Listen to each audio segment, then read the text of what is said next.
Ay, may hapon sa tanan. Gawa kay good din niya ma.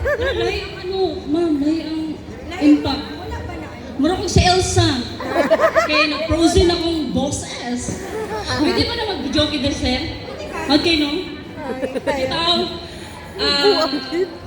mga yun ko, dakong pasalamat sa akong grupo kay over kay lahang gi-present karon kay may mga flat screen, di ba? Dapat ay flat screen, naklaro sa tanan. Ayun, magpasalamat dito sa inyo, Sir Ongkay, sa mga pag-ever, Ma'am Pelly, sa mga pag-MC, di ba? Pero sige silang pasalamat. Pero mas magpasalamat ko sa inyo mga parent, kay naamo karon mga half-half raman mo, pero hindi ko muna half. Di na lang kami tasod kay naamo kayo dala kay.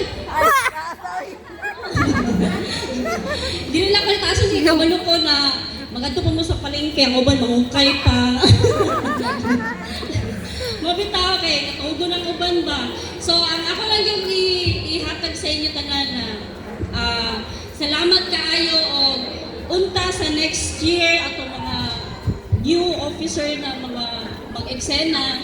100% pa ninyong gihatag sa amua. Unta sa sunod, 110 na ninyo ihatag sa ilahan na pasabog na suporta. So maayong